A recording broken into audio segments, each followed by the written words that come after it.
అత్యంత ఉపయుక్తమైనటువంటి కర్మ పునర్జన్మ అన్న విషయం మీద 3 రోజుల పాటు నీకు తెలిసిన విషయాన్ని పరిచయం చేయవలసింది అని ఆదేశించారు.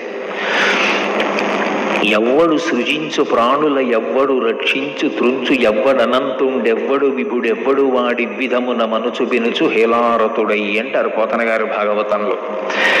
మన కంటి చేత చూడడానికి వీలు కానటువంటి పరబ్రహ్మం ఒకటి ఉన్నది. అది అనుగ్రహించిన నాడు అవతారంగా ఈ భూమి మీదకి దిగొస్తూ ఉంటుంది. ఒకనాడు అలా దిగొచ్చింది, అనేక అవతారాలు వచ్చాయి. వేదోద్ధారణ మందరాభరణ వృద్ధి ధర్మ నిర్మాణ ప్రహ్లాద త్రాణ బలి ప్రతారణ నృపాహంకార నిర్వాపన వైదేహీ రమణ ధనంజయ జయ వ్యాపార పారీణ అక్షోణి దివ్యత్కరుణ తమోహరణ తండ్రి వెంకటేశ ప్రభో అని అనేక అవతారాలుగా ఈ భూమి మీదకి వచ్చాడు. అలా పరమాత్మ దిగి వచ్చిన నాడు మనం మన కంటితో చూడగలిగినటువంటి స్థితిని పొందుతున్నాం. కానీ ఇందుకలడందులేడని సందేహము వలదు చక్రి సర్వోపగతుండిద్దెందు వెదకి చూచిన అందందే కలడు దానవగ్రని వింటే అని ప్రహ్లాదుడు చెప్పినట్టు అంతర్బహిశ్చ తత్సర్వం వ్యాప్య నారాయణ స్థిత, అంతటా నిండి నిబిడీకృతమైనటువంటి ఆ పరబ్రహ్మము ఇందులో ఉన్నాడు అందులో లేడు అని చెప్పడం సాధ్యం కానటువంటి పరమాత్మ. అందుకే శుకబ్రహ్మ భాగవతాన్ని ప్రారంభం చేస్తూ అంటాడు, హరిమయము విశ్వమంతయు హరి విశ్వమయుండు హరిమయము కాని ద్రవ్యము పరమాణువు లేదు వంశ పావన వింటే అంటాడు. నెయ్యి పాల అంతటా వ్యాపించి ఉన్నట్లుగా అంతటా ఉన్నటువంటి పరబ్రహ్మము ఈ లోకములన్నిటినీ కూడా హేళగా సృజిస్తోంది, నిలబెడుతోంది, లయం చేసుకుంటోంది, మళ్ళీ పునః సృష్టి చేస్తోంది. ఆయన చేసినప్పుడు ఆయన ఏం కష్టపడడు. ఎవ్వడు సృజించు ప్రాణుల ఎవ్వడు రక్షించు త్రుంచు ఎవ్వడనంతుండెవ్వడు విభుడెవ్వడు వాడి విధమున మనుచు బెనుచు హేలారతుడై అని పరమ హేళగా సృష్టి స్థితి లయ అనేటటువంటి 3 కార్యములను పరమాత్మ నిర్వర్తిస్తూ ఉంటాడు. ఈ చేసేటప్పుడు ప్రధానంగా ప్రాణులు 2 రకాలుగా సృజింపబడతాయి. ఒకటి స్థావరములు అని పిలువబడతాయి, రెండవ వాటిని జంగమములు అని పిలుస్తారు. స్థావరములు అంటే వృక్షాదులు, అవి కదలలేవు, ఎక్కడ పుట్టాయో శరీరం విడిచిపెట్టే పర్యంతము అక్కడే ఉంటాయి. ఒక మామిడి చెట్టు ఉందనుకోండి, ఉద్భూతము అంటారు, భూమిని చీల్చుకుని పైకొస్తుంది. ఆ చెట్టు చిన్న చెట్టుగా ఉన్నప్పుడు దాని ఆకులు తినడానికి ఒక మేక ప్రయత్నిస్తోందనుకోండి, తనను తాను రక్షించుకోవడం కోసం ఆ ప్రాంతాన్ని విడిచిపెట్టి వేరొక చోటుకి వెళ్ళిపోలేదు. ఎవరో గొడ్డలి పట్టుకుని వచ్చి దాన్ని నరకడానికి ప్రయత్నిస్తున్నాడు అనుకోండి, ఆయన నన్ను నరకడానికి వస్తున్నాడు కాబట్టి నేను దూరంగా తొలగిపోతాను అని వెళ్ళిపోయేటటువంటి అవకాశం దానికి ఉండదు. అది ఎక్కడ పుట్టిందో అక్కడే పెరగాలి, ఎక్కడ పెరిగిందో అక్కడే లయమైపోవాలి తప్ప కదలిక లేనటువంటి ప్రాణులు కొన్ని ఉంటాయి. ఆ కదలిక లేకపోవడంలోనే అవి పడేటటువంటి కష్టం అలా ఉంటుంది. స్థావరములు అంటారు వాటిని. 2వ శ్రేణికి చెందినవి జంగమములు అంటారు. ఇవి కదులుతాయి. ఈ కదిలేటటువంటి ప్రాణులు 3 రకాలుగా సృజింపబడతాయి అని. 1 దేవతలు, 2 మనుష్యులు, 3 తిరియక్కులు. ఇందులో దేవతలు సుఖమనుభవించడానికి మాత్రమే సృజింపబడతారు. వారికి దుఃఖస్పర్శ ఉండదు, వారు ఎప్పుడు సుఖాన్ని అనుభవిస్తూ ఉంటారు. 2వ కోవకి చెందినవి తిరియక్కులు. భూమికి అవి వెన్నుపం అడ్డంగా ఉండేటట్టుగా పుడతాయి, మళ్ళీ వెన్నుపం అడ్డంగానే పెరుగుతుంది తప్ప మళ్ళీ ఇలా నిలువుగా పెరిగేటటువంటి అవకాశం ఉండదు. అటువంటి ప్రాణులన్నీ తిరియక్కులు, జంతువులు అందులోకి వస్తాయి. అవి దుఃఖాన్ని ఎక్కువగా పొందుతూ ఉంటాయి. వాటికి సుఖం తక్కువ, దుఃఖం ఎక్కువ. అసలు జీవితానికి భద్రతే కొరబడి ఉంటుంది. నేను ఇవాళ ఆహారం కోసం బయటికి వెళితే నేను వేరొకరికి ఆహారం అయిపోకుండా ఉంటాను అన్న ధైర్యం వాటికి ఉండదు. ఒక కోడి ఉందనుకోండి, బయటికి వచ్చి తన కాళ్ళ దగ్గర ఉన్నటువంటి ఆ తుక్కు చిమ్మి అందులో ఉన్నటువంటి క్రిములను తినేటటువంటి ప్రయత్నంలో నిమగ్నమై ఉండగా అది గ్రద్దకి ఆహారం అయిపోతుంది. తాను ఆహారాన్వేషణ చేస్తూ వేరొకరికి తాను ఆహారం కాకుండా బ్రతకగలననేటటువంటి నమ్మకం కూడా వాటికి ఉండదు. అందుకే భయం ఎక్కువగాను దుఃఖం ఎక్కువగాను ఉండేటటువంటి ప్రాణులు తిరియక్కులు. అందుకని వాటికి దుఃఖం. దేవతలకి కేవలం సుఖం. మనుష్యుల దగ్గరికి వచ్చేటప్పటికీ సుఖము దుఃఖము రెండిటినీ అనుభవిస్తారు. కేవలము దేవతల్లా సుఖాన్ని అనుభవించరు, కేవలము తిరియక్కుల్లా దుఃఖాన్ని అనుభవించరు. వాళ్ళు సుఖాన్ని అనుభవిస్తూ ఉంటారు, దుఃఖాన్ని అనుభవిస్తారు. ఇవాళ సుఖంగా ఉన్నాడని రేపు సుఖంగా ఉంటాడు అని నమ్మకం ఉండదు. ఇప్పుడు దుఃఖంతో ఉన్నాడని ఒక గంట పోయిన తర్వాత దుఃఖంతోనే ఉంటాడు అనేటటువంటి సిద్ధాంతము ఉండదు. మళ్ళీ సుఖాన్ని పొందేటటువంటి అవకాశం కూడా ఉంటుంది. అందుకే రామాయణం సుందరకాండలో సీతమ్మ ఒక మాట అంటుంది, కళ్యాణీ బతకాదీయం లౌకికీ ప్రతిభాతిమ ఏతి జీవంతిమానందో నరం వర్ష శతాదపి అంటుంది. 100 సంవత్సరములు పరిపూర్ణంగా జీవించినటువంటి మనుష్యుడు జీవితాంతము దుఃఖపడినప్పటికీ ప్రాణోత్క్రమణ సమయంలోనైనా సరే ఏదో ఒక శుభవార్త వింటాడు, సుఖపడతాడు తప్ప అసలు ఏ సుఖము లేకుండా నేను కేవలము దుఃఖమే అనుభవిస్తాను అన్న సిద్ధాంతము ఉండదు. కేవలము దుఃఖము తప్ప సుఖముండదు అన్న సిద్ధాంతము ఉండదు. మనుష్యుడు రెండిటినీ అనుభవిస్తూ ఉంటాడు. ఈ మాటలు నేను అన్నప్పుడు మీరు ఒక్క విషయాన్ని కొంచెం జాగ్రత్తగా గమనించాలి. పరమేశ్వరుడు ఈ సృష్టిని అంతటినీ చేశాడు అని నేను మీతో మనవి చేశాను. ఇందులో స్థావరములు ఉంటాయి, అవి కదలలేవు అని చెప్పాను. జంగమములు 3 రకాలుగా ఉంటాయి. అందులో కేవలము సుఖాన్ని అనుభవిస్తారు దేవతలు, దుఃఖాన్ని ఎక్కువగా అనుభవిస్తాయి జంతువులు, సుఖ దుఃఖములు రెండింటినీ అనుభవిస్తారు మనుష్యులు. ఇప్పుడు నాకొకటి చెప్పండి, ఈశ్వరుడు నన్ను ఒక మనుష్యుడిగా పుట్టించాడు.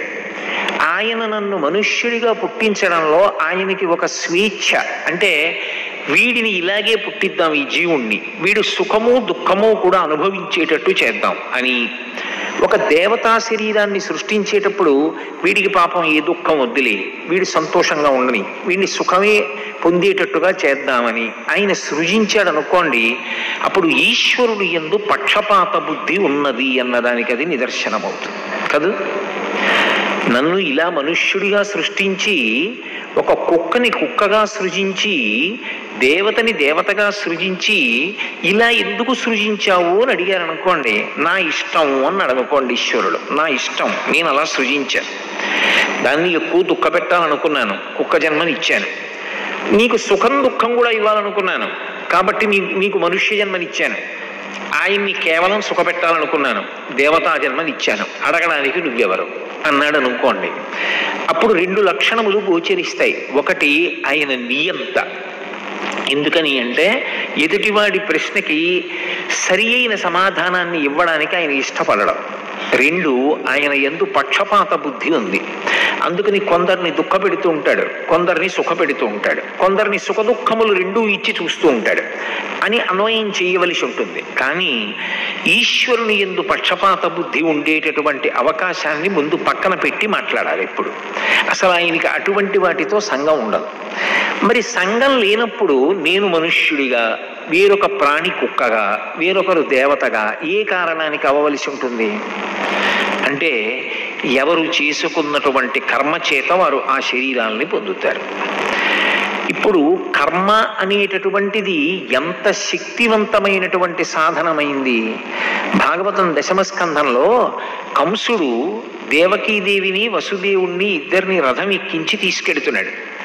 తీసుకువెడుతుండగా అకస్మాత్తుగా అశరీరవాణి పలికింది, తుష్టయగు భగిని మెచ్చగ ఇష్టుడవై రథము నడిపే దెరుగవు మీదన్ శిష్టయగు ఈతలోదరి అష్టమ గర్భంబు నిన్ను హరించుజుమీ అంది.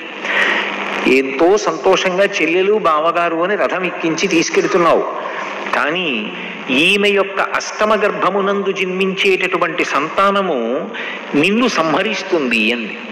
అనగానే ఇప్పటి వరకు నా చెల్లెలు బావగారు అని ఎంతో ప్రేమతో రథాన్ని నడుపుతున్నటువంటి కంసుడు రథం దిగి నా మృత్యువుకు కారణమైనటువంటి అష్టమ గర్భంలో సంతానాన్ని కనేటటువంటి వ్యక్తి ఈమె కనుక మూలాన్ని ఛేదిస్తాను, ఈమెని సంహరిస్తాను. ఈమెని సంహరిస్తే అసలు ఇంకా అష్టమ గర్భంలో బిడ్డ పుట్టరు, పుట్టకపోతే నాకు మృత్యు ఉండదు, అందుకని ఈమెని చంపేస్తానన్నాడు. అప్పుడు వసుదేవుడు అనేక విషయాలు మాట్లాడాడు. మాట్లాడుతూ ఒక విషయాన్ని మనవి చేస్తాడు. అది పురాణము కదూ, పురాణము వేదములో ప్రతిపాదింపబడినటువంటి విషయాన్నే మళ్ళీ ప్రతిపాదన చేస్తుంది. ఆయన వసుదేవుడు అంటాడు, కర్మములే మేలునిచ్చును, కర్మంబులే కీడునిచ్చు, కర్మంబులే సమస్త సుఖదుఖములకు కారణములు బ్రహ్మముకునైనన్, కర్మకుడవై యుండియు ఇతరులను తలవంగనేలా. నువ్వు చేసుకున్నటువంటి మంచి పనులు ఏ ఉంటాయో ఆ మంచి పనుల వలన సుఖాలని పొందుతావు, నువ్వు చేసిన చెడ్డ పనులు ఏ ఉంటాయో వాటి వలన దుఃఖములను పొందుతావు. నువ్వు చేసిన కర్మ ఏదో ఉంది గత జన్మలో, అది నీకు మృత్యువుగా వస్తోంది. ఇప్పుడు నువ్వు ఈమెని చంపుదానని ఆలోచన చేసినంత మాత్రం చేత నీ మృత్యువు రాకుండా పోతుందా? ఇంకా కొన్ని చెడ్డ పనులు చేస్తున్నావు. ఇప్పుడు చెల్లెల్ని చంపుతున్నావు, కొత్తగా పెళ్ళయిన దాన్ని చంపుతావు. కాబట్టి ఎవరు చేసిన కర్మ వారికి ఫలితంగా వస్తుంది అని తెలిసినప్పుడు మళ్ళీ కొత్తగా కర్మ చేసే ప్రయత్నం ఎందుకు చేస్తావు? కొత్తగా ఎందుకు తప్పు చేస్తావు? చెయ్యకు అంటాడు. చేసిన కర్మ పునర్జన్మకి కారణమవుతుంది. ఇది సనాతన ధర్మంలో ప్రాణప్రదమైనటువంటి సిద్ధాంతం. నాకు జన్మనివ్వడానికి అంటే నాకు పునర్జన్మనివ్వడానికి ఎవరు హేతువు అని అడిగారు అనుకోండి, భగవంతుడు హేతువు అని నిర్ధారించకూడదు. నేను ఏవి చేశానో ఆ చేసినటువంటి కర్మలే నేను ఉత్తరోత్తర ఎటువంటి జన్మని పొందాలి అన్నదానికి హేతువులవుతాయి. మొదటి విషయం. 2, నేను రాబోయే జన్మలలో ఎంత సుఖాన్ని పొందాలి ఎంత దుఃఖాన్ని పొందాలి అన్నదానికి కూడా నేను చేస్తున్నటువంటి కర్మలే కారణమవుతాయి. ఇందులో మీరు విభాగం చేసినప్పుడు ఒక చిత్రాన్ని గమనించవలసి ఉంటుంది. ఈశ్వరుడు జంగమములను సృజించినప్పుడు, సరే స్థావర ప్రాణిని అలా ఉంచండి, దానికి కదలికే లేదు. ఈ జంగమములను అంటే కదిలే ప్రాణులను సృజించినప్పుడు ఒక చిత్రాన్ని అందులో సృష్టించాడు. ఒకటి తిరియక్కు. తిరియక్ అంటే పశువు. పశువుకి అసలు కర్మాధికారం లేదు. నేను ఇదిగో ఈ పని చేస్తాను అనడానికి, దానికి అలా సంకల్పం చేయడానికి కానీ ఒక కర్మ చెయ్యడానికి కానీ దానికి అధికారం లేదు. నేను వెళ్ళి ప్రవచనం వింటానండి, దానికి అవకాశం లేదు. నేను అర్థం చేసుకుంటాను, అవకాశం లేదు. యజ్ఞయాగాది క్రతువులు చేస్తాను, దానికి అవకాశం లేదు. నేనేదో పుణ్యం సంపాదించుకుంటాను, దానికి అవకాశం లేదు. ఏదో కాకతాళీయంగా అనుకోకుండా దాని వలన ఏదైనా పుణ్యం జరగాలి తప్ప కర్మాధికారం మాత్రం దానికి లేదు. కాబట్టి అది కర్మ చేసి వృద్ధిలోకి వస్తుంది అని చెప్పడానికి ఇక సిద్ధాంతం లేదు. మరి అది ఏమనుభవిస్తుంది అంటే గత జన్మలలో చేసుకున్నటువంటి కర్మల యొక్క ఫలితం ఏదనుభవించాలో అదొక్కటే అనుభవిస్తుంది అంతే. ఇగో ఇంత దుఃఖం పొందాలి అనుభవించేస్తుంది, ఇంత సుఖం పొందాలి అనుభవించేస్తుంది. దేవతలు వాళ్ళు దుఃఖం అనుభవించడానికి లేదు, వాళ్ళు సుఖం ఒక్కటే అనుభవిస్తారు. అందుకే వాళ్ళకి త్రిదశులు అని పేరు. త్రిదశులు అంటే పుట్టినప్పుడు 30 ఏళ్ల లోపు ఉంటారు, పెరుగుతున్నప్పుడు 30 ఏళ్ల లోపు ఉంటారు, శరీరాన్ని విడిచిపెట్టినప్పుడు 30 ఏళ్ల లోపు ఉంటారు తప్ప వాళ్ళ వయస్సు దాటరు, నిత్య యవ్వనులై ఉంటారు. కాబట్టి వాళ్ళు కొత్తగా కర్మ చేసేటటువంటి అధికారం వాళ్ళకి లేదు. ఒక యజ్ఞం చేశామనుకోండి, ఫలానా దేవత యొక్క అనుగ్రహం కావాలి అని కోరుకుంటాం. ఏదో ఇంద్రుణ్ణి ఉద్దేశించి ఒక యజ్ఞం చేస్తే ఇంద్రుడి యొక్క అనుగ్రహం చేత వర్షం పడాలి అని కోరుకుంటాం. ఇంద్రుడు ఎవరికి యజ్ఞం చేస్తాడు? అందుకని దేవతలు యజ్ఞం చెయ్యరు. దేవతలు ఇంకా పుణ్యకర్మలు చేసే అవకాశం లేదు. కానీ వాళ్ళు దేవలోకవాసం చేసి దేవతా పదవులలో కూర్చుని సుఖాలను అనుభవించినటువంటి కారణం చేత వాళ్ళు గతంలో చేసుకున్నటువంటి పుణ్యం ఏదుందో అది క్షయమైపోతూ ఉంటుంది. ఆ సుఖం అనుభవిస్తుంటే ఆ పుణ్యం పోతూ ఉంటుంది. అది ఎలా ఉంటుంది అంటే మీకు బాగా అర్థం అవ్వాలి అంటే, నేను ఏదో ఒక 50,000 రూపాయలు తీసుకొచ్చి ఓ మూట కట్టి పక్కన పెట్టుకున్నాను అనుకోండి. పక్కన పెట్టుకుని ప్రతిరోజు అందులోంచి కొంత ద్రవ్యం తీసి నా కొడుక్కిచ్చి ఏదో ఖర్చు పెట్టరా అంటూ పెడుతున్నాను అనుకోండి. నేను కదలక్కర్లేదు, హాయిగా కూర్చున్నవాడిని కూర్చున్నట్టే సుఖాలు అనుభవిస్తూ కావలసిన సంభారాలన్నీ నా దగ్గర ఉన్న 50,000 రూపాయల ద్రవ్యపు మూటలోంచి తీసి ఖర్చు పెట్టుకుంటున్నాను. ఖర్చు పెట్టడం అంటూ ప్రారంభం చేసి భోగం అనుభవించడం అన్నది ప్రారంభం చేసిన తరువాత ద్రవ్యం అలాగే ఉండిపోతుంది ఆ మూటలో? ఉండదు. కొంతకాలానికి పూర్తిగా అయిపోతుంది. ఇక్కడ పూర్తి అయిపోగానే అక్కడ భోగం కూడా అయిపోతుంది. ఇక్కడ లేనప్పుడు అన్నం ఎక్కడిది, ఇక్కడ లేనప్పుడు సౌఖ్యం ఎక్కడిది, ఉండదు. దేవతల యొక్క పరిస్థితి కూడా అంతే. పుణ్యం అయిపోగానే వాళ్ళని కిందకి తోసేస్తారు. అందుకే క్షీణే పుణ్యే మర్త్యలోకం విశంతి అని. వాళ్ళ పుణ్యం పూర్తయిపోగానే వాళ్ళని మర్త్యలోకానికి పంపిస్తారు. మర్త్యలోకము అన్న మాటకు అర్థం ఏమిటంటే, ఏ ప్రాణి ఏ శరీరంతో వచ్చిందో ఆ శరీరంతోటే మళ్ళీ ఇంకొక లోకానికి వెళ్ళడానికి అవకాశం లేకుండా శరీరాన్ని తప్పకుండా విడిచిపెట్టి వెళ్ళిపోవలసినటువంటి లోకం ఏది ఉంటుందో దానికి మర్త్యలోకము అని పేరు. ఆ లోకంలో పుట్టినవాడు నేను ఈ శరీరంతో శాశ్వతంగా ఉంటానండి అన్న విషయాన్ని అసలు అడగడానికి అవకాశం ఉండదు. అది ఆ లోకమునకు ప్రధాన ధర్మం. ఇప్పుడు మనం ఉన్న లోకాన్ని మర్త్యలోకం అంటారు. మర్త్యలోకము అంటే సమస్త ప్రాణుల యొక్క శరీరములు మృత్యువు చేత గ్రసింపబడతాయి. ఏదో ఒకనాడు మృత్యువు మింగేస్తుంది శరీరాన్ని. శరీరం పడిపోతుంది, జీవుడు అందులోంచి విడుదల పొంది వెళ్ళిపోతాడు. అందుకే అన్ని ప్రాణుల శరీరాలు పడిపోతాయి. ఇక్కడ మళ్ళీ ఇక్కడికి పంపించేస్తారు. ఏ శరీరంతో పంపిస్తారు? ఒక నరుడిగా వస్తాడు దేవతలు కూడా.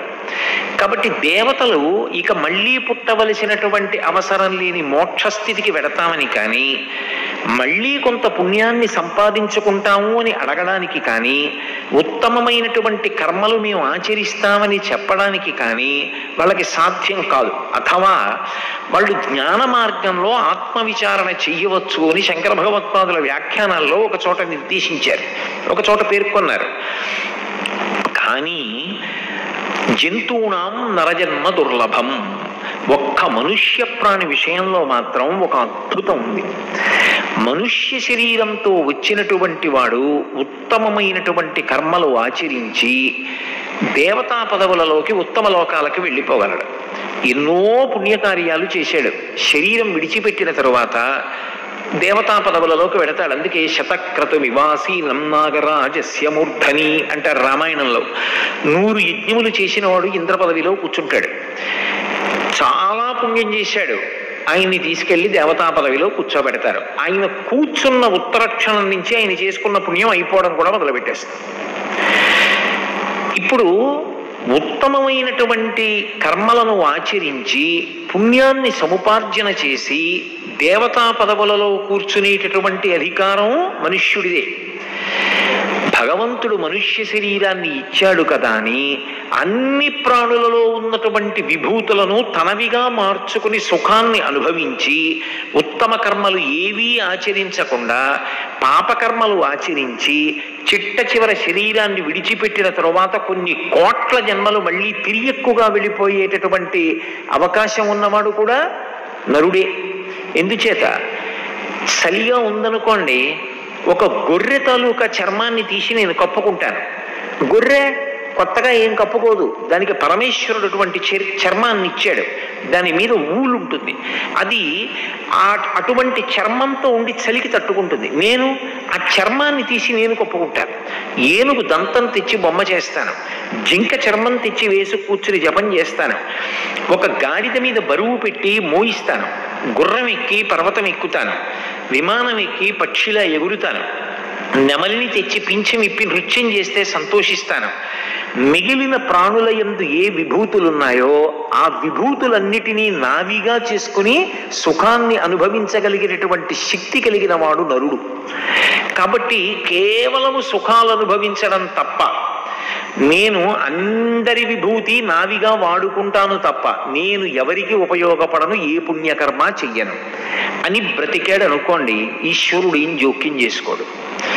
శరీరంలో ఉండవలసినటువంటి కాలము పూర్తి అయిపోయిన తరువాత జీవుడు బయటికి వెళ్ళిపోయిన తరువాత ఆ జీవుడు మళ్ళీ కొన్ని కోట్ల జన్మల పాటు తిరియక్కుగా వెళ్ళిపోతాడు. అంటే భూమికి అడ్డంగా వెన్నుపాం ఉండేటట్టుగా పుట్టి ఆ వెన్నుపాం అడ్డంగా ఉండేటట్టే పెరుగుతూ అనేక రకాలుగా శరీరాన్ని విడిచిపెడతాడు. ఒక్కొక్కసారి ఉచ్చులో పడి చచ్చిపోతాడు, ఒక్కొక్కసారి బాణపు దెబ్బకి, ఒక్కొక్కసారి ఖడ్గము చేత కొట్టబడి శరీరాన్ని విడిచిపెడతాడు, ఒక్కొక్క చోట కర్రల చేత కొట్టబడతాడు.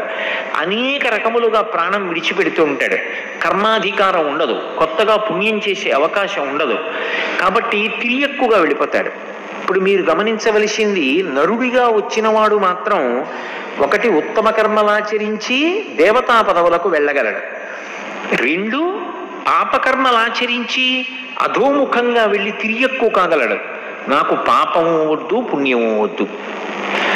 ఉత్తమమైనటువంటి కర్మలను కేవలం పరమేశ్వరుని యొక్క అనుగ్రహంగా ఆచరించి ఏ విధమైనటువంటి కోరిక లేకుండా నిష్కామంగా ఆచరించినటువంటి భగవత్ప్రీతికరమైనటువంటి శాస్త్రము చేత ప్రోక్తమైన కర్మలను ఆచరించడం వల్ల ప్రీతి పొందినటువంటి భగవంతుని యొక్క అనుగ్రహం వలన పొందినటువంటి చిత్తశుద్ధి వలన పాత్రతను పొంది ఆ పాత్రత కారణంగా పరమేశ్వరుడు అనుగ్రహించినటువంటి జ్ఞానం వలన ఇక మళ్లీ పుట్టవలసిన అవసరం లేని పునరావృత్తి రహిత శాశ్వత శివ సాయుధ్య స్థితిని పొందగలడు.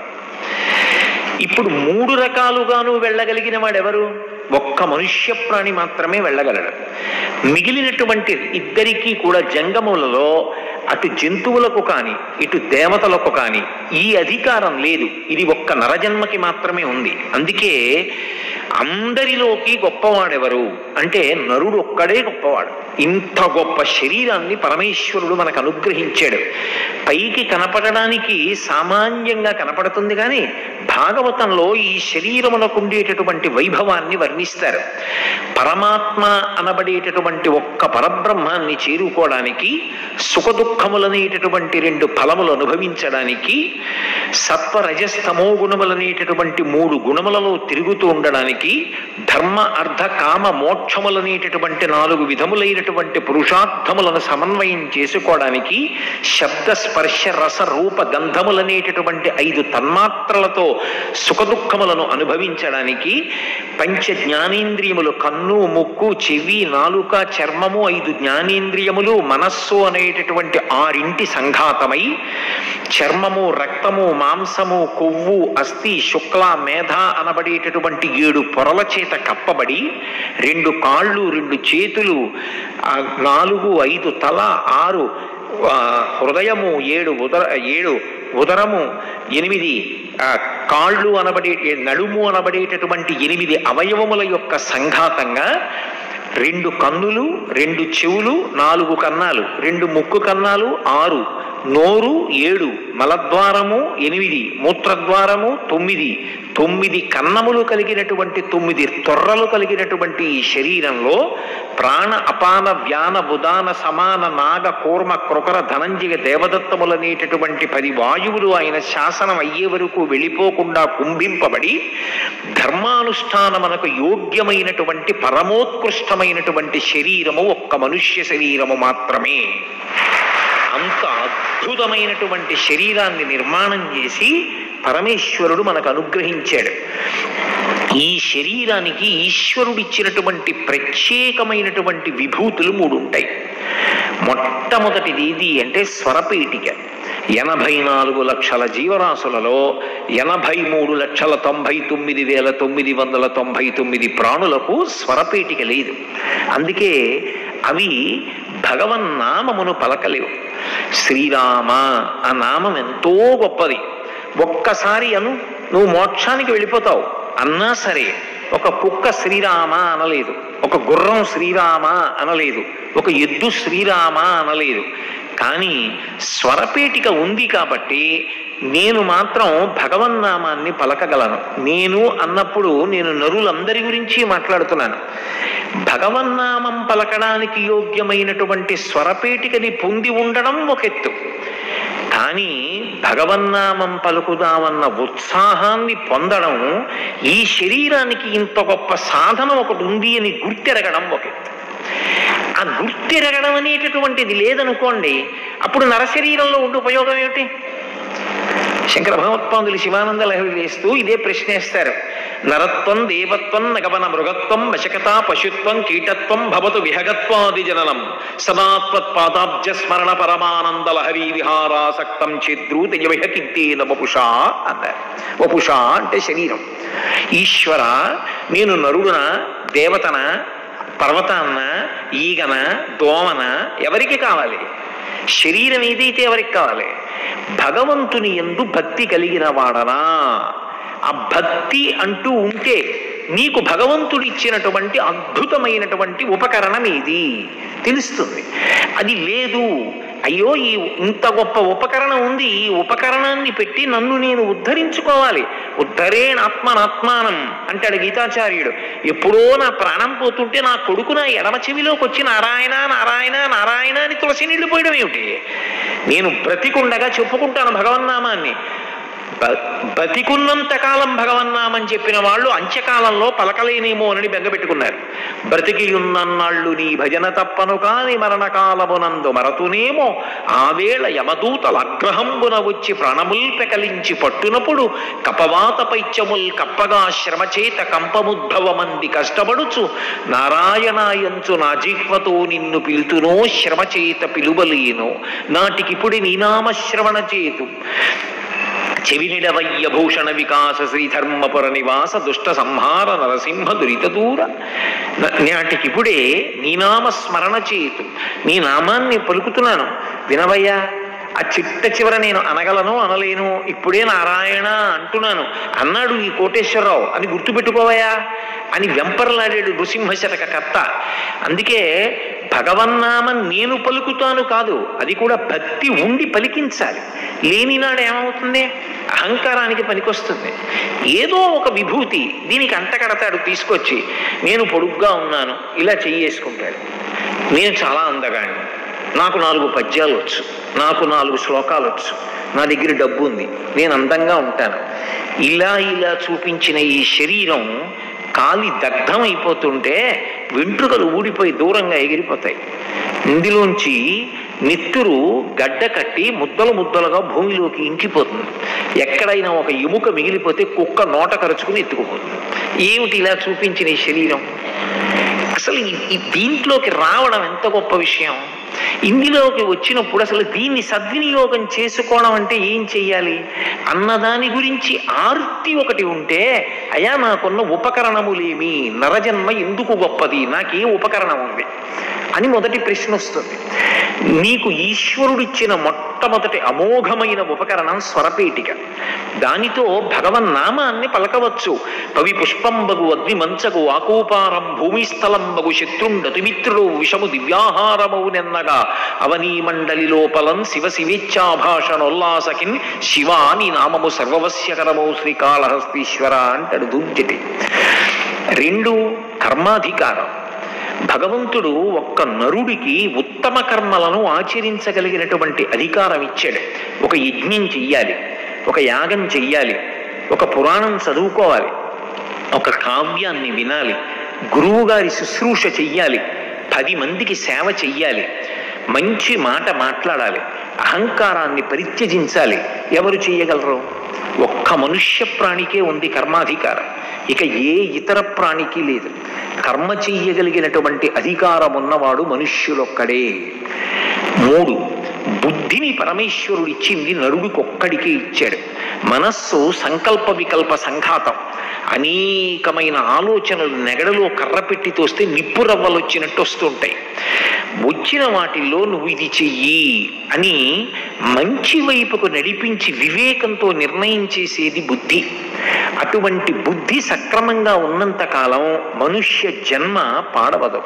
అందుకే ఏ పూజ చెయ్యండి చిట్ట చివర అడిగేది ఒక్కటే. ఏమని అడుగుతారంటే ప్రచోదయాత్ అంటారు. ఏదో కాత్యాయనాయ విద్మహే కన్యాకుమారి ధీమహి తన్నో దుర్గి ప్రచోదయాత్, మా బుద్ధులను ప్రేరేపించుగాక. దేని వైపు ప్రేరేపించాలి బుద్ధిని? శాస్త్రవిహితమైనటువంటి కర్మ చెయ్యాలనేటటువంటి అనురక్తి కలగాలి. ఏదో కర్మ చేసుకుంటూ వెళ్ళిపోవడం కాదు, చేసినటువంటి కర్మ శాస్త్రవిహితమైనటువంటిదై ఉండాలి. అలా శాస్త్రం చెప్పినట్టుగా ఎవడు కర్మాచరణం చేస్తాడో వాడు చిట్ట చివరికి చేసుకున్న కర్మల నుంచి కూడా విముక్తి పొందుతాడు. ఇక మళ్ళీ జన్మ ఎత్తవలసినటువంటి అవసరం ఉండదు.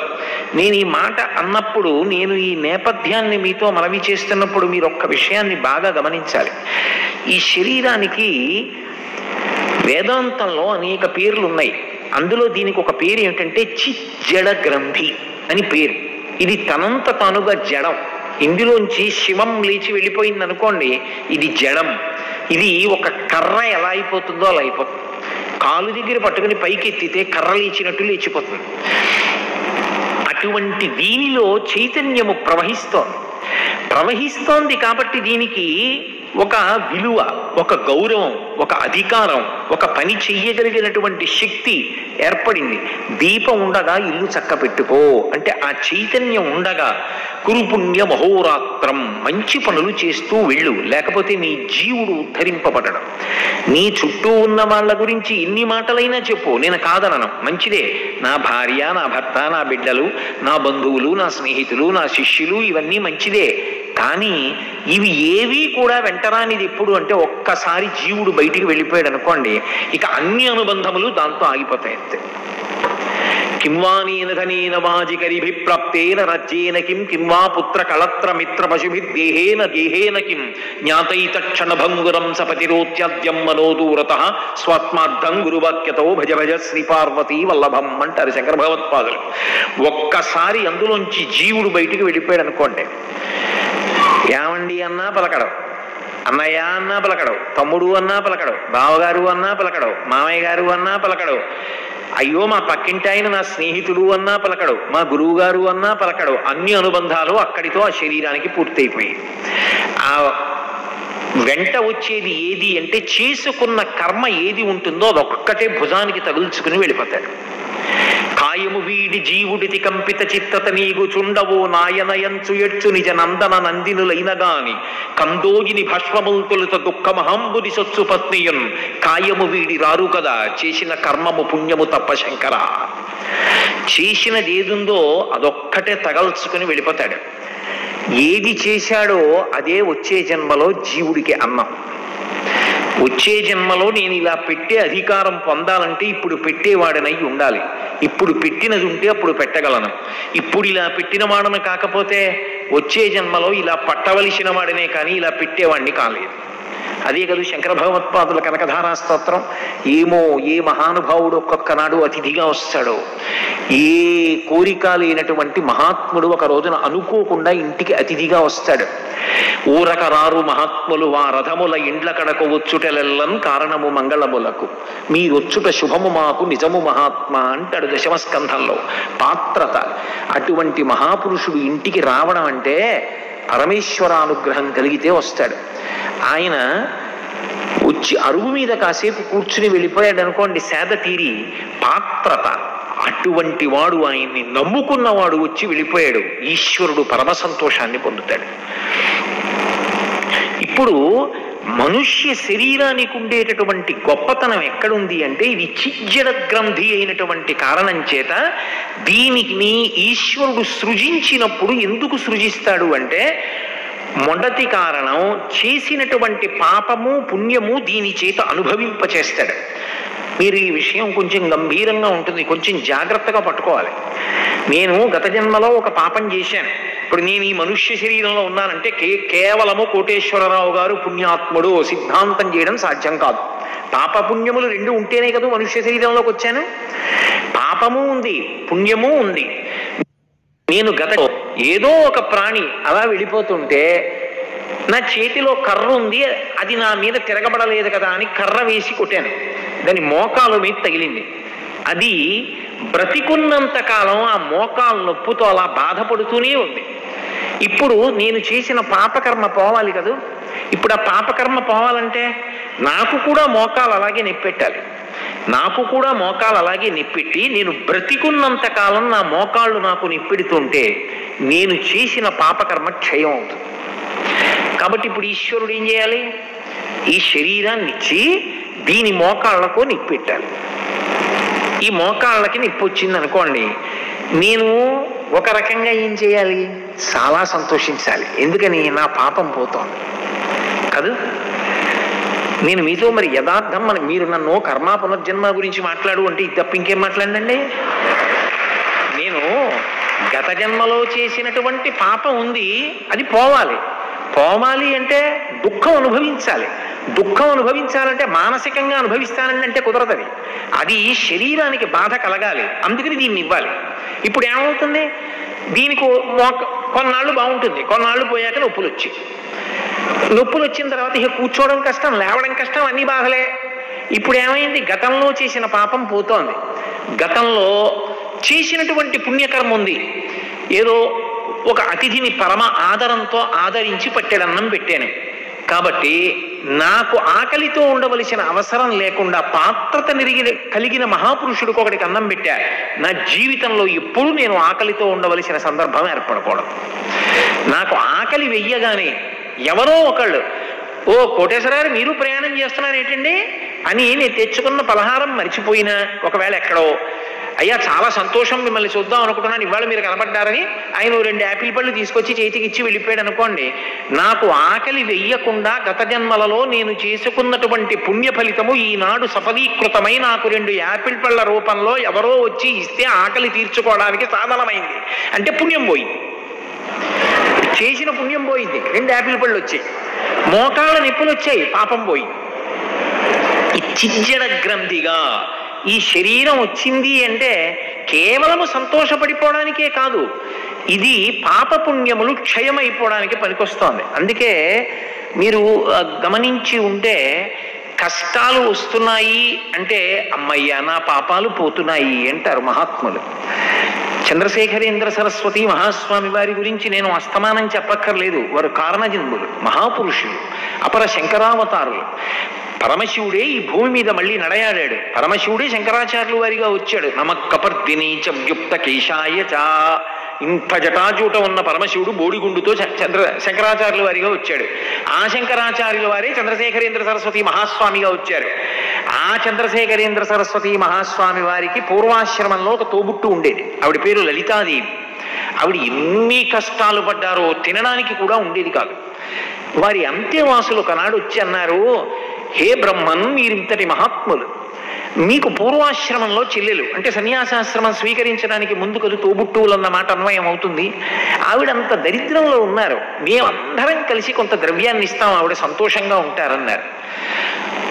స్వామి కాసేపు కళ్ళు మూసుకుని తెరిచి అన్నారు, ఈ జన్మలో అనుభవించేనివ్వండి పాపకర్మ, ఎందుకు పొడిగిస్తారు అన్నారు. ఎంత వేదాంతం వంట పట్టిన వ్యక్తి అంటే గత జన్మలలో చేసుకున్నటువంటి పాపం ఈ జన్మలో క్షయం అయిపోతుంది. అది ఏదో ఒక బాధ రూపంలో వెళ్ళిపోతుంది. దానికి అవశ్యమనుభోక్తవ్యం కృతం కర్మ శుభాశుభం. నువ్వు చేసిన శుభమైతే సుఖరూపంలో అనుభవించాలి, నువ్వు చేసినది పాపమైతే దుఃఖ రూపంలో అనుభవించాలి.